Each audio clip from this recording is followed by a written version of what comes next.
Wong Sukerta cacah selawe kuwi jenenge apa wae? Iya Bathara Kala. Sumurupa. Ingkang angka sepisan kena denarani wong untang-anting utawa bocah untang-anting. Wong duwe anak mung siji, ora ana tunggale.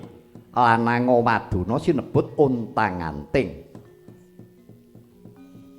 Iya, Bapak. Kang angka loro. Untang-anting papar tunggak wong duwe anak akeh nanging padha mati sing urip mung kari siji.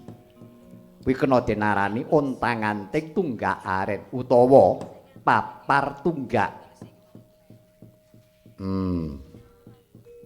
Iya, Bapak.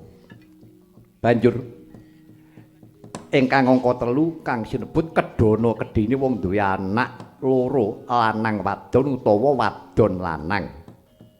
Angka 4 kembang sepasang wong duwe anak loro wadon kabeh. Angka 5 uger-uger lawang wong duwe anak loro lanang kabeh. Angka 6 kembar wong duwe anak loro lair bareng sedina. Yen lanang wadon arane dampit. Wiya Sukerta Bapak iya. Angka 7 sendang kapit pancuran wong duwe anak 3 lanang wadon lanang. Angka 8 pancuran kapit sendang wong duwe anak 3 wadon lanang wadon. Iya Bapak. Sak banjure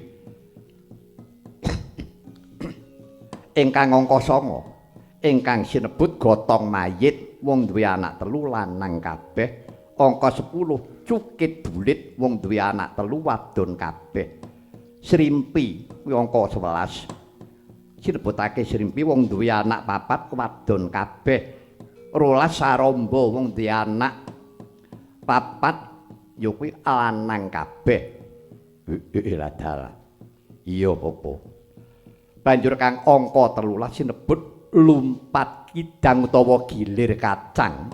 Wong duwe anak 4 lanang wadon utawa wadon lanang.